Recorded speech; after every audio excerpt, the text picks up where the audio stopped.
Hola, mi nombre es Maite Siriaco Ruiz, soy cofundadora de Salud con Lupa, una plataforma que cubre temas de salud pública en América Latina y periodista de la Unidad de Periodismo de Datos del Comercio. En el 2017 inicié mi trabajo periodístico en la plataforma de investigación Ojo Público. Llegué a la redacción para desarrollar David Pharma Project, una especial transnacional en 5 países que investiga el monopolio de la industria farmacéutica en América Latina. Además de ayudar con la investigación para la nota principal, tenía la misión de realizar un comparador de los precios de 12 de las medicinas de más alto costo en los países donde se llevó a cabo el proyecto, con el objetivo de mostrar diferencias desproporcionadas en los costos de las terapias con estos fármacos contra enfermedades crónicas como cáncer, hepatitis, VIH, artritis reumatoide y diabetes. Este proyecto básicamente requería trabajar con datos no solo de Perú, sino también de México, Colombia, Argentina, Guatemala, datos en salud pública. Eso para mí era un gran reto porque yo jamás había trabajado con datos. Era la primera vez que me acercaba a este tipo de periodismo. Estaba muerta de miedo. Hoy es uno de los proyectos que más quiero porque me hizo darme cuenta de las miles de posibilidades que tienen los datos, de lo apasionantes que son, de su capacidad de darte un norte y convertirse en un insumo más para realizar una investigación. Los datos que encontramos en el mundo digital son los nuevos datos disparadores. Esta fue la primera base de datos que realicé. Tenía 6 pestañas, una por país y una general. Cada pestaña tenía unas 20 columnas en las que se desagregaron los datos. Y este es el resultado. Todos los datos trabajados en la tabla anterior están aquí, convertidos en fichas y comparativos. Algo importante de los datos es que nos dan historias. Contando esas historias podemos humanizar los datos. Los datos también podemos visualizarlos de tal forma que sea más sencillo digerirlos. Por ejemplo, en este caso, era potente decir cuánto costaba un tratamiento con un medicamento sin competencia, es decir, un medicamento con monopolio en el mercado de cada país. Pero era mucho más potente comparar esas sumas con el sueldo de un presidente, por ejemplo, el precio de un auto o un sueldo mínimo. Entonces, la dimensión de las cifras se convertía en algo mucho más real. El periodismo de datos nos hace posible hacer este tipo de comparaciones, lo cual nos lleva a la gran pregunta: ¿qué es el periodismo de datos? La periodista argentina Sandra Crucianelli, una de las referentes del periodismo de datos en Latinoamérica, explica que esta es una disciplina periodística que se nutre de muchas otras, como el periodismo de investigación, por ejemplo, incluyendo métodos del periodismo de profundidad, precisión, analítico y del asistido por computadora. Se trabaja con grandes volúmenes de datos que probablemente no alcanzan en una hoja de Excel y se aprovecha la visualización. Se suele trabajar con un equipo multidisciplinario que incluye a periodistas, analistas, desarrolladores y diseñadores. Y hay una mentalidad de datos.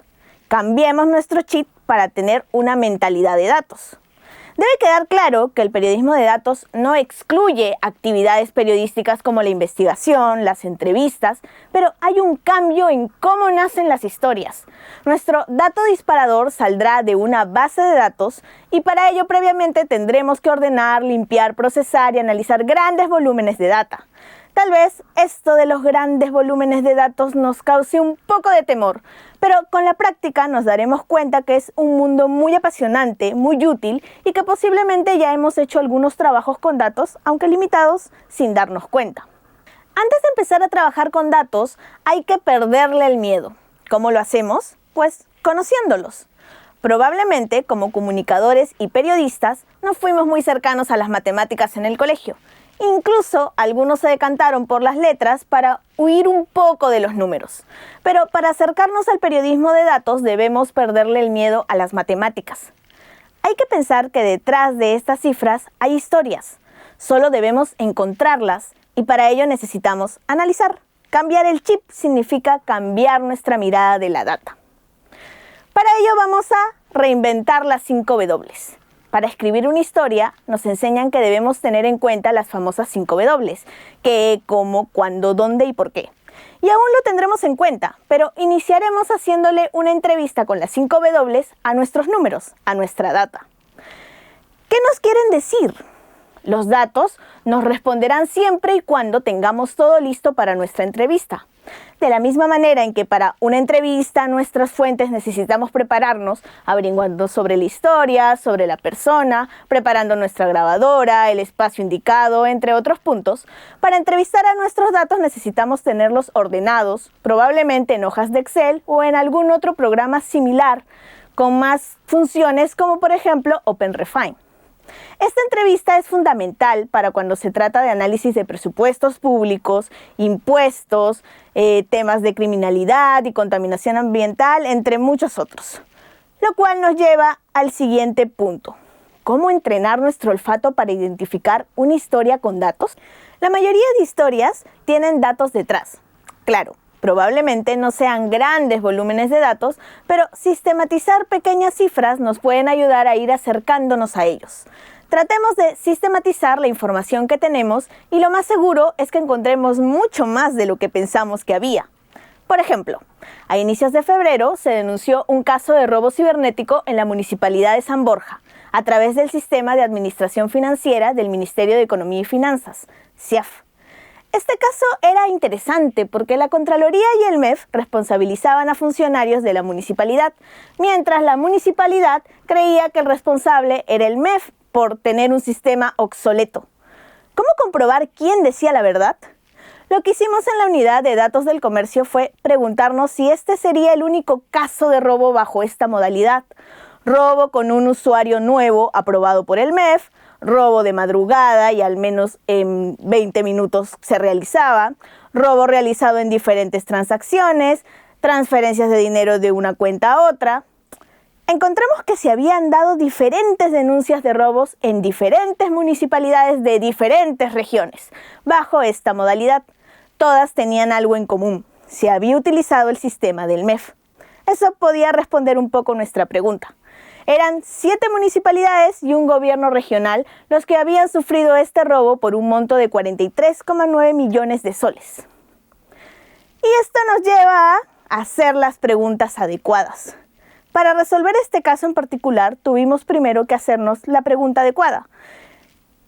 La pregunta era: ¿esta es la única municipalidad que ha registrado robos bajo esta modalidad? Recordemos que la pregunta varía según el trabajo, varía también según el tema y la data que tenemos. Ahora que ya sabemos hacer la pregunta adecuada, exploremos. ¿Cómo trabajamos con datos? Pues el trabajo con datos tiene 5 fases: la recolección, la preparación, el análisis, el reporteo y la visualización. Empecemos por la recolección. ¿Qué buscar y dónde buscarlo? Usualmente, la recolección la realiza un periodista con un desarrollador. Sin embargo, si necesitaremos o no de un desarrollador dependerá mucho del acceso que tengamos a la data. Es decir, si queremos obtener la ejecución de gasto de nuestros distritos o regiones, podemos buscar esa información nosotros mismos en la aplicación de consulta amigable del Ministerio de Economía. La información es pública y aunque tal vez esta aplicación no sea realmente tan amigable como su nombre lo dice, podemos trasladar los datos hasta un documento de Excel, ordenarlos y limpiarlos, de tal manera que se vuelvan más fácil de entender para nosotros.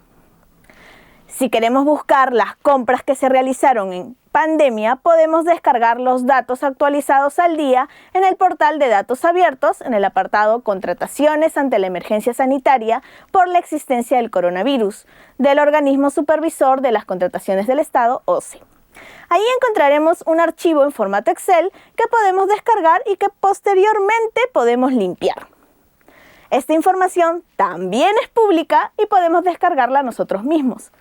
Sin embargo, hay casos en los que necesitamos de un desarrollador para hacer la descarga, tal vez más rápida o para hacer un scrapping. Por ejemplo, queremos descargar todas las compras realizadas por todas las municipalidades de todos los distritos del Perú. Para no hacer una descarga manual en el buscador de SEACE, que podría tardarnos un tiempo, un desarrollador podría crear un robot, y realizar la descarga automatizada con ciertos filtros que el bot aprendería a realizar. Eso nos ahorra mucho tiempo y nos permite descargar los ítems que nosotros queremos. Podemos usar la tecnología del scrapping, que se utiliza mediante programas de software para extraer información de sitios web y es legal siempre y cuando la información que queramos descargar sea pública y nosotros no pretendamos modificar nada del sistema.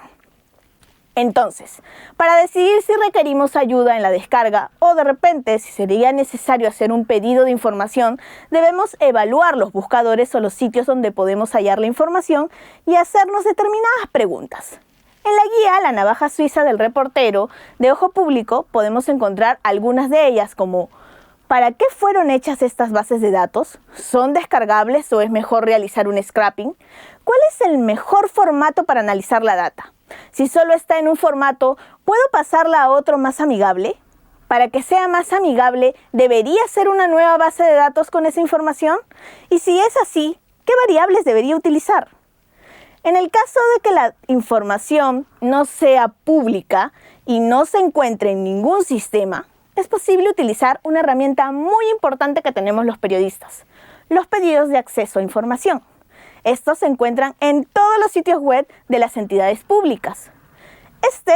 Por ejemplo, es el sitio del Ministerio de Transportes y Comunicaciones.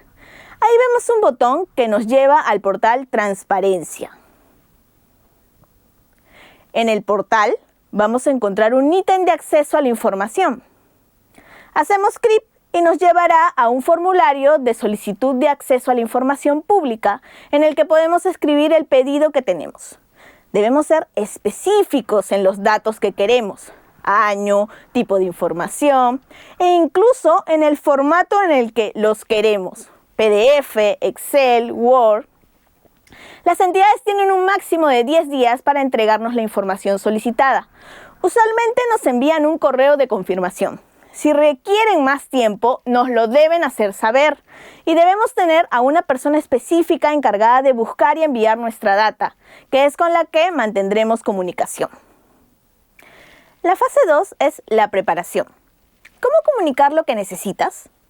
Cuando ya tenemos la información descargada o en un formato amigable, es necesario ordenarla, limpiarla, porque podemos encontrar errores como palabras mal escritas o duplicadas y porque muchas veces no está ordenada de la forma en la que necesitamos los datos.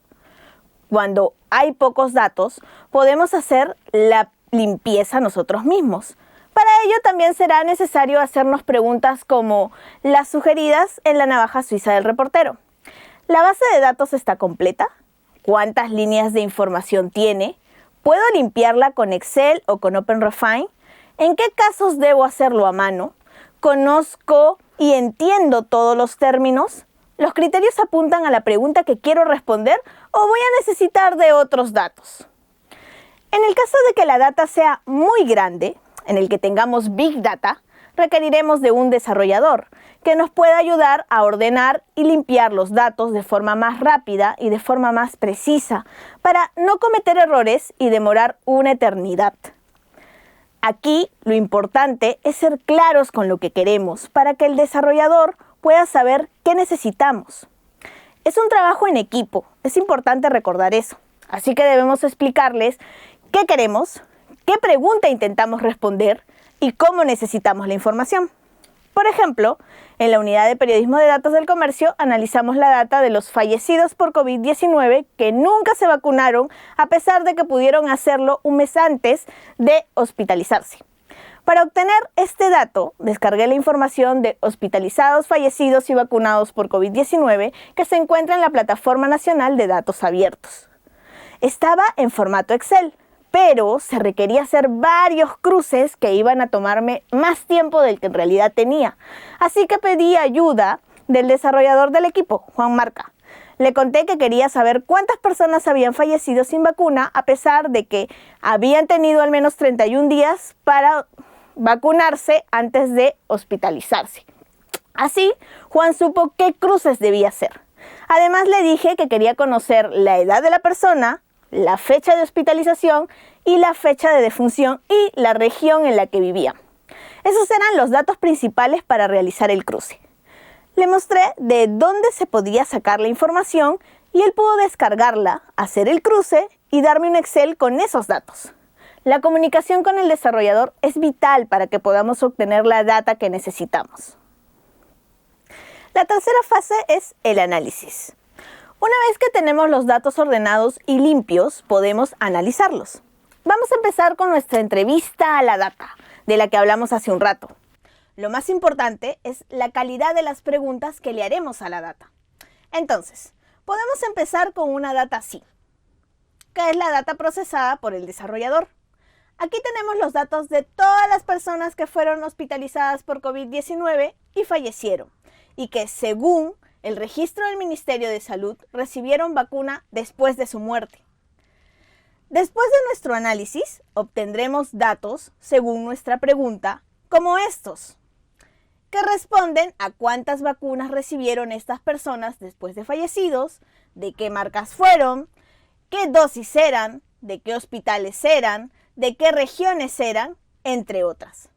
Esta data ya está ordenada, analizada y lista para ser visualizada.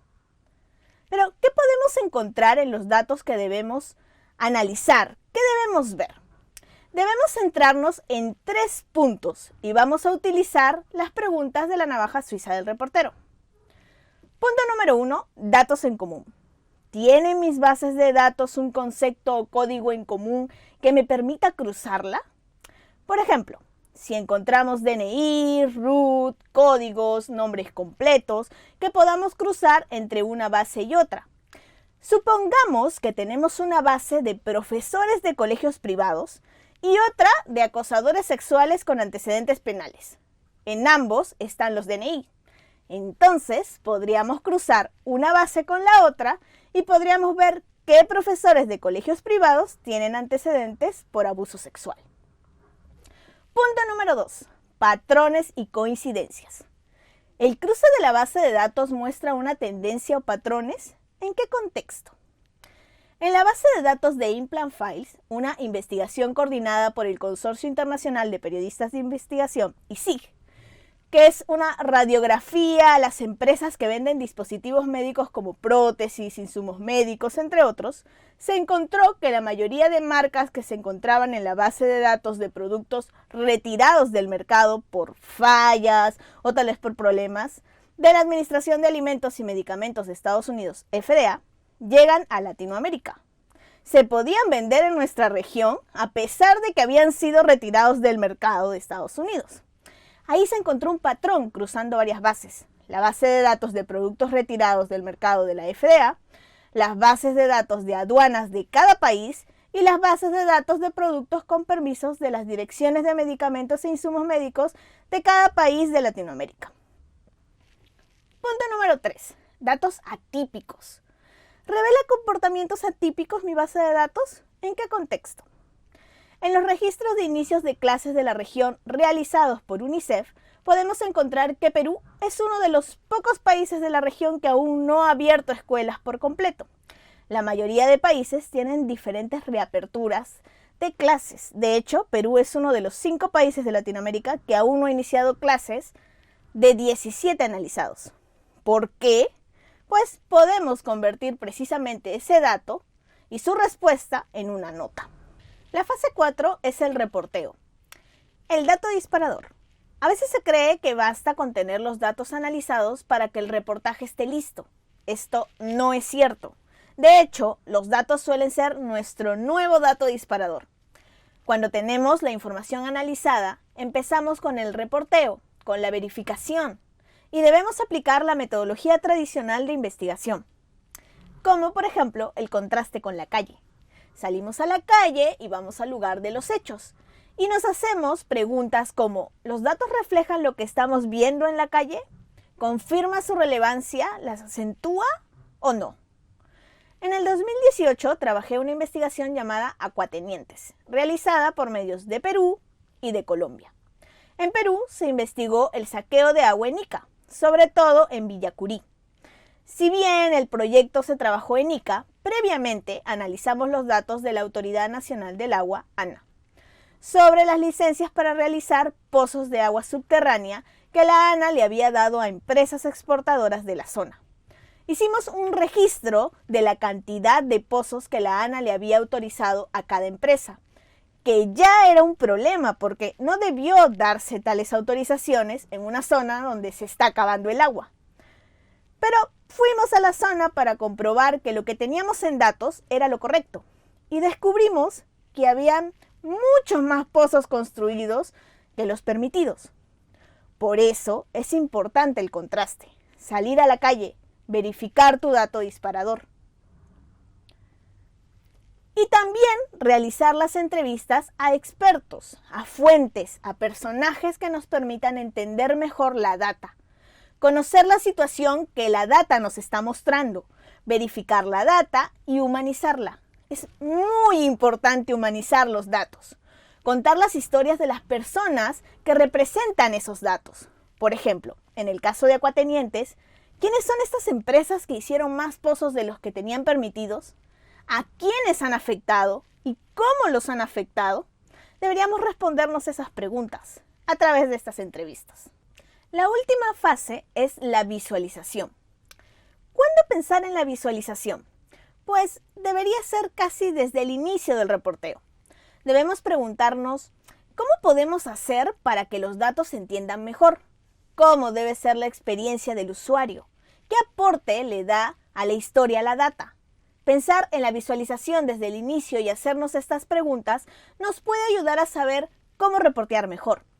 Por ejemplo, en el caso que había comentado, el de Acuatenientes, pensar en cómo visualizar la base de datos de los pozos de agua desde el inicio del reporteo nos ayudó a investigar mejor el caso y hacer el contraste con la data que tenemos. Lo mejor era mostrar los pozos desde arriba. Y al llegar a la zona y ver que las empresas no dejaban entrar ni siquiera a la Autoridad Nacional del Agua, nos hizo ver que lo mejor era utilizar drones. De hecho, la misma Ana utilizaba drones para hacer supervisión. La visualización de la data se hizo a través de ellos y fue a través de sus imágenes que pudimos ver que las empresas tenían más pozos de los permitidos. Algunas tenían permiso para 5 y tenían 20 pozos. Tenemos diferentes tipos de visualización. Diferentes formas de visualizar nuestros datos. Podemos hacerlo a través de infografías, de tablas, videojuegos, drones, gráficos interactivos, ilustraciones, cómics, entre otros. Algunos ejemplos de visualizaciones con datos pueden ser el botiquín comparador del proyecto David Pharma Project o los acuatenientes. Vamos a empezar con el botiquín comparador. Para hacer esta visualización, nosotros necesitamos crear un cuadro muy específico. En este caso estuvo dividido en 6 columnas de antirretrovirales, medicamentos para el cáncer, para la diabetes, de altos precios en 5 países de Latinoamérica. Este es el primer cuadro, que es un cuadro general. Y luego hicimos cuadros por país, donde teníamos el nombre del medicamento, los precios que tenían en ese país en específico, y la comparación con, por ejemplo, sueldos mínimos, precios de un auto, sueldos presidenciales. Lo mismo hicimos con todos los países. Trabajamos Perú, Colombia, Argentina, México y Guatemala. Toda esta información tenía que estar muy detallada y también tenían las cifras que poderse comparar. Para eso usamos dólar pareado. Es el tipo de dólar en el que podemos hacer comparaciones con diferentes países. Esta información se le brindaba al desarrollador, que junto a un ilustrador pudo hacer esta visualización. Es un botiquín, es amigable, en el que podemos elegir alguno de los medicamentos, por ejemplo, el Cetin, que es para el cáncer de mama, o Trastuzumab, que es un nombre genérico. Acá tenemos una descripción del producto, los costos y si tenía patentes o no. En el caso de los costos es interesante porque vemos la data que acabamos de visualizar en esos cuadros en Excel que se ven complejos. Lo vemos graficado para que sea mucho más comprensible, mucho más amigable. Y además para aterrizar los datos que teníamos. Como habíamos mencionado, es impactante poder colocar una cifra, este medicamento cuesta tanto, pero es mucho más amigable decir y hacer comparaciones de ¿A cuánto equivale en mi vida diaria este medicamento? Por ejemplo, en mis sueldos mínimos, este medicamento es 141 sueldos mínimos. Ahí nos podemos hacer una idea más grande de cuál es la cifra. Pero para ello utilizamos desarrollo y también utilizamos ilustraciones. Acá tenemos la ilustración del medicamento y podemos tener algunas gráficas o iconos que nos ayuden a visualizar mejor para los diferentes medicamentos en los diferentes países. Este es David Pharma Project. Y toda esa gráfica sale de esta base de datos. El siguiente ejemplo es Acuatenientes. Esta es una investigación transnacional, es de Perú y Colombia, donde podíamos ver los pozos de agua que tenían licencias en Ica, en este caso en Perú, y necesitamos de drones para mostrar realmente cuántos pozos de agua o cuántas licencias había en cada fundo.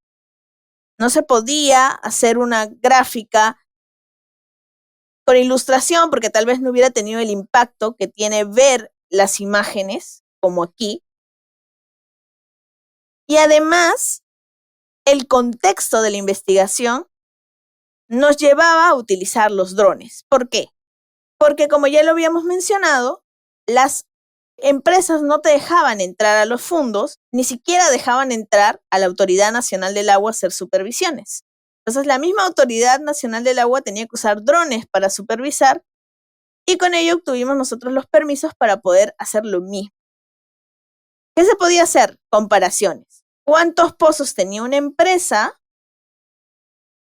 en licencias y cuántos pozos, lo podíamos ver desde los drones, realmente tenía la empresa dentro?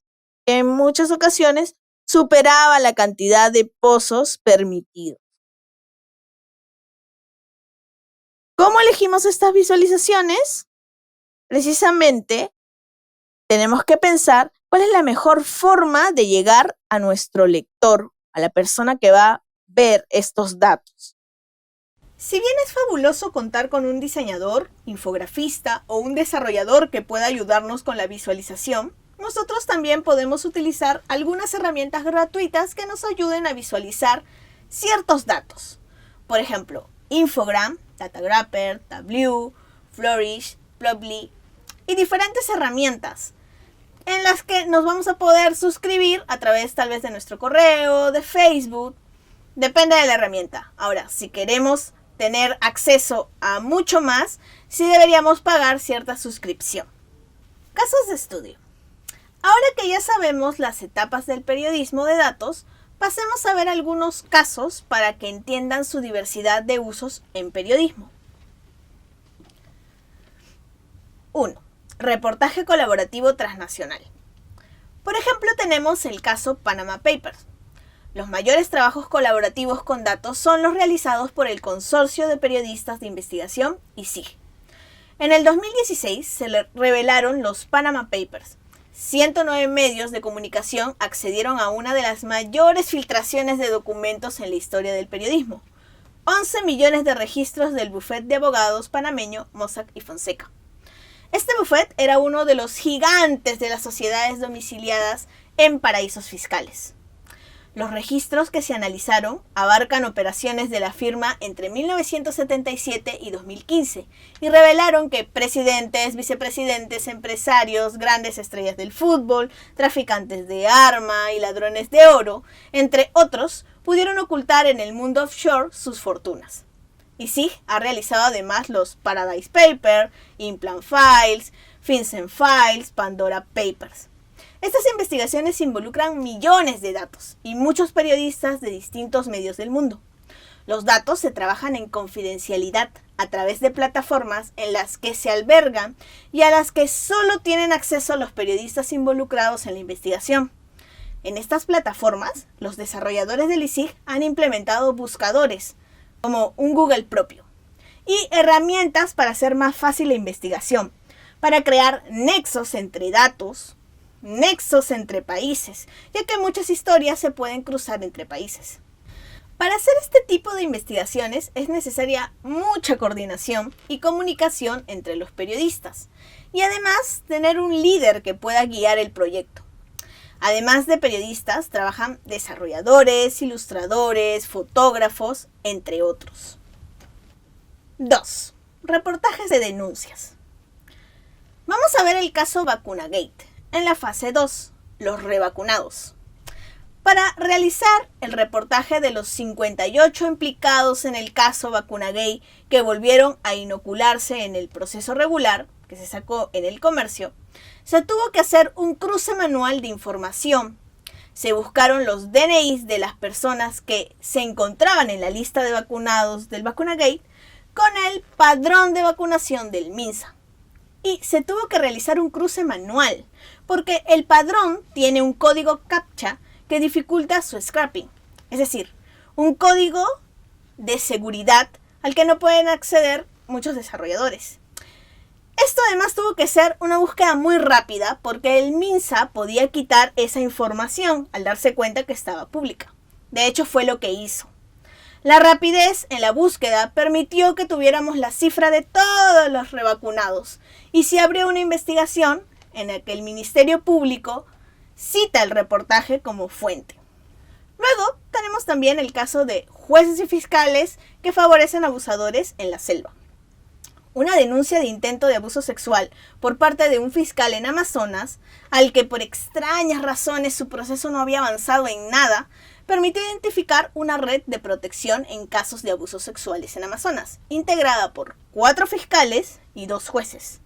Tras el análisis, fue posible identificar que en al menos 11 resoluciones dadas entre 2018 y 2021, estos funcionarios aparecen como denunciados por delitos contra la libertad sexual y violencia familiar o han tenido participación en los procesos con resoluciones favorables para los agresores acusados. Tras la investigación, uno de los fiscales renunció al cargo, la Fiscalía amplió investigaciones internas sobre el caso y la Defensoría del Pueblo también inició investigaciones. Y algunas direcciones de investigación de la policía también iniciaron investigaciones. También podemos hacer reportajes del día. Es posible hacer estas notas con datos. Para que la descarga sea rápida, a veces es mejor contar con la ayuda de un desarrollador. Vamos a ver el caso de las visitas en la PCM. Ana Basso, del equipo de la Unidad de Datos del Comercio, realizó el reportaje Las visitas de Pedro Castillo y Bellido. ¿Qué nombres figuran en el registro de Palacio de Gobierno? Para ello, analizó el registro de visitas de la PCM y de Presidencia. Este registro es público y se encuentra dentro de los portales de transparencia del Despacho Presidencial y de la PCM, como podemos verlo aquí. En el análisis, encontró que el mandatario y su primer ministro habían recibido en total a 348 personas en sus despachos, entre ellos funcionarios retirados del MTC, es decir, del Ministerio de Transportes, también exproveedores del gobierno regional de Junín y militantes polémicos de Perú Libre. Después tenemos los resultados de las elecciones. En el caso de las elecciones, la unidad optó por realizar diferentes interactivos que permitieran ver la evolución de los votos en tiempo real en cada distrito del país. Este trabajo se realizó con los desarrolladores en base a la información de la OMPE. Esta data actualizada a diario permitió un análisis más profundo e incluso específico porque era por distrito, lo que hizo posible encontrar patrones o casos aislados interesantes para desarrollar diferentes notas del día. El periodismo de datos también nos puede ayudar a profundizar en algunos temas. Por ejemplo, en este caso, profundizamos en el tema de la fauna silvestre a través del caso del zorrito Rum Rum. Este caso se volvió noticia, todos le prestaron atención, pero había que explorar qué sucedía con Rum Rum, si este era un caso aislado o si realmente había un mercado negro de fauna silvestre. Así que lo primero que se hizo para hacer este reportaje que se llama El mercado negro de la fauna silvestre más allá de Rum Rum, casi 2.000 animales incautados durante el 2021, fue solicitar información a CERFOR. Serford nos entregó, entre otros datos, este cuadro de aquí, donde nos mencionaba que entre enero y agosto del 2021 se habían incautado 1.813 animales silvestres. Estaban divididos por tipo, ¿no? Anfibio, ave, mamífero, reptil. Sabíamos que no nos iba a funcionar los nombres científicos que tenía cada especie, así que decidimos crear un cuadro más pequeñito donde estuvieran solo la etiqueta específica del animal, anfibio, ave, mamífero y reptil, que todos pudiéramos reconocer. Después pedimos las rutas del mercado negro, los lugares de caza, los lugares de acopio, lugares de venta, países a los que llegan los especímenes. También a través de informes de la Policía Nacional pudimos ver las sanciones que se habían dado, las sanciones que son para personas que venden fauna silvestre, los delitos que había considerado la policía durante el 2020, 2019, 2018 para poder hacer comparaciones y los lugares en los que la policía había realizado más intervenciones, también durante los años 2020, 2019 y 2018, para también hacer comparaciones y ver, por ejemplo, entre otras cosas, si en pandemia se había detenido el mercado negro, cosa que en el reportaje mencionamos que no sucedió, ¿no? Decimos que factores como la falta de personal y de presupuesto y la ineficiencia de sanciones permiten la continuidad del tráfico silvestre incluso durante la pandemia. Iniciamos este reportaje con Run Run, con el caso de Run Run, que era la noticia en ese momento, pero luego profundizamos más para conocer cuál era todo el mercado negro que había detrás. Entonces decíamos que solo entre enero y agosto del 2021, Serford decomisó 1.803 especímenes de fauna silvestre a nivel nacional y que el 97% eran anfibios, sobre todo ranas, que se vendían en los mercados de Lima para realizar extractos, ¿no? También mencionábamos que se habían decomisado animales en amenaza, explicábamos qué eran los animales en amenaza, cuántas especies de fauna silvestre amenazadas tenemos en Perú, y utilizábamos gráficos para poder detallar la data que acabamos de mostrar en cuadros. Para utilizar, por ejemplo, para realizar estos gráficos se utilizó Infogram, que es un programa que ya lo hemos visto antes, que es gratuito y que nos permitía ver cuántos animales silvestres estaban incautados, ¿no? Acá tenemos anfibios, 1.759, que es la mayor cantidad. De ahí tenemos aves, mamíferos y reptiles. También hicimos un gráfico de las rutas del tráfico de fauna silvestre. Este aquí, que también viene de nuestro cuadro. El valor de la fauna silvestre ilegal decomisada por la Policía Nacional del Perú. Vemos que en el 2020 el valor más o menos ocupa el 70% de todo lo comprado en 2018, 2019 y 2020. Para ello utilizamos un gráfico que nos puede ayudar justamente a ver esa diferencia. El número de intervenciones realizadas por la policía, vemos que en 2019 es mínima a comparación de 2020 y 2018, pero esto también nos da pie a que podamos visualizar que incluso en el momento más álgido de la pandemia se hicieron más intervenciones en este mercado negro.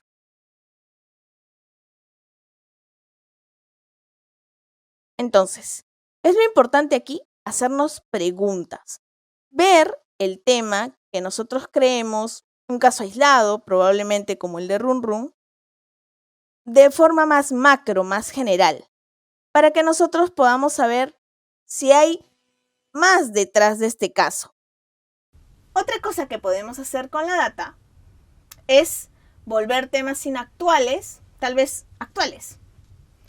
Por ejemplo,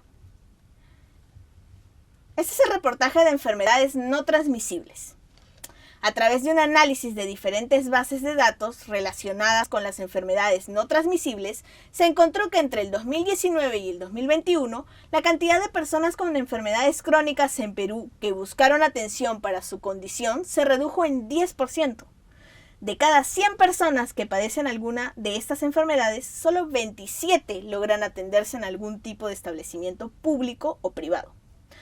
Además, pese a que diferentes estudios concluyen que estas pueden aumentar la probabilidad de enfermarse gravemente e incluso morir por COVID-19, desde que empezó la pandemia, el gobierno nacional redujo el presupuesto para tratar enfermedades no transmisibles en más de 91 millones de soles. La situación del VIH no es diferente, lo que ha ocasionado la mayor cifra de defunciones en 3 años.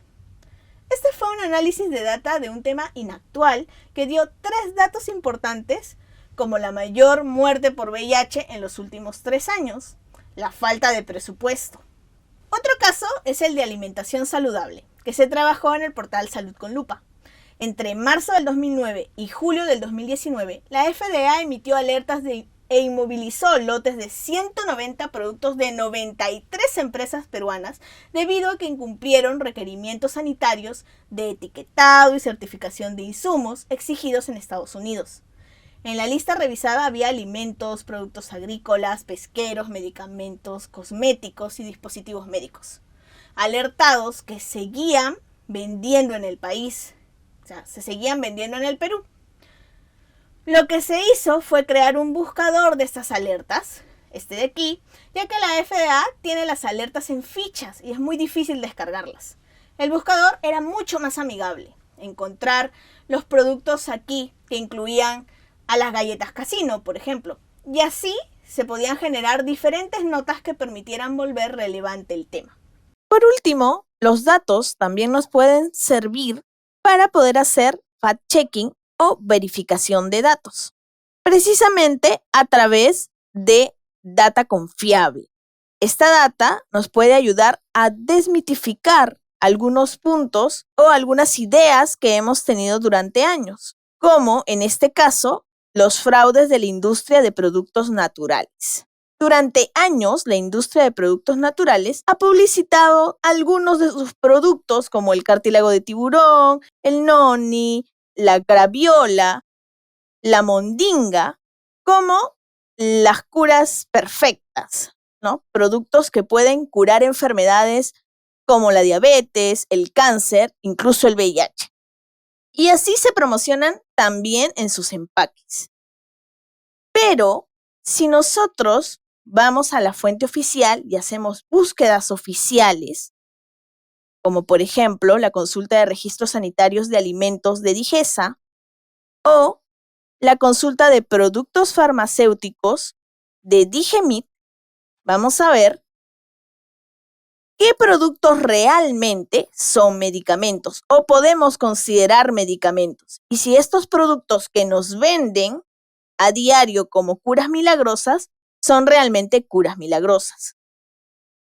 Entonces, para hacer este reportaje en donde desmitificamos diversos productos y mencionamos cuáles sí podrían ser considerados medicamentos y cuáles no, alerta spoiler, ninguno de estos productos es un medicamento, lo que hicimos fue descargar todos los registros de productos naturales que había en la consulta de registros sanitarios de alimentos a través de un desarrollador que nos pudo ayudar a hacer esta descarga mucho más rápida sin que nosotros tengamos que poner nombre por nombre. Del mismo modo, el desarrollador nos ayudó a hacer una descarga de los registros sanitarios de productos farmacéuticos y cruzamos ambas bases de datos para encontrar que la moringa, el cartílago de tiburón, la uña de gato, la graviola, no eran realmente medicinas, sino que estaban registradas como alimentos en Digesa. Ya ahí ya descartábamos que estos podían ser productos farmacéuticos. Pero además hicimos fichas por cada uno, fichas muy detalladas, que veíamos la presentación, en las que podíamos ver las empresas involucradas y que tenían además informes informes científicos, estudios en los que se mencionaba por qué no podían ser curas milagrosas, qué era lo que realmente contenían estos productos. La presentación nos ayudó mucho a poder desmitificar, porque con detalles en la data podemos, por ejemplo, si mostramos fichas, viralizar los datos y además ser muy específicos para que las personas no tengan que entrar a estos buscadores que, si bien son de mucha ayuda, a veces no son tan amigables como tener una ficha como esta. Narrativa. ¿Cómo darle vida a los datos? Hemos llegado a la parte de la escritura del texto. Después de nuestro trabajo con los datos, de la investigación y del reporteo, debemos escribir la historia. Esta tiene que contar con una estructura, mostrar personajes, dar contexto y generar interactividad. Primero veamos la estructura. Esta no debe tener una estructura fría y llena de cifras como a veces se cree que se deben escribir historias en periodismo de datos. De hecho, hay que pensar que las personas solo se quedan con 3 cifras en su cabeza. Como he mencionado, es vital humanizar la data. Para hacer una escritura adecuada y humana, debemos crear nuestro esquema y debemos hacerlo a la par de nuestro trabajo de reporteo. Eso nos ayudará a saber qué entrevistado deberíamos tener, qué fuentes, por ejemplo. Lo más importante para que el texto no se quede en cifras es darle vida a los datos a través de personas. Si podemos empezar una historia con un personaje, eso enganchará al lector mucho más rápido y habrá conexión con la historia. Por ejemplo, en el caso de las vacunas fantasmas, donde el MINSA registró más de 200 inoculaciones contra el COVID-19 a personas fallecidas, el texto empieza con la historia de una viuda cuyo esposo figuraba en la lista de vacunados, pese a que nunca lo inocularon, pues falleció antes de que le tocara a su grupo de edad. Luego de presentar al personaje que puede humanizar el dato, es posible colocar las cifras. No obstante, los párrafos no deben estar llenos de ellas, sino de explicaciones y citas de personas que puedan argumentar esa data, que probablemente sea mejor tener en gráficos. Finalmente, la interactividad entre el texto y las visualizaciones puede ayudar a que se entienda mejor la data. En la actualidad, vivimos en un mundo de datos y hay que aprovecharlos. Ellos están en todos lados y probablemente sin darte cuenta ya has tratado con ellos. Se trata de verlos como aliados y dejar el miedo atrás. Gracias y hasta una nueva oportunidad.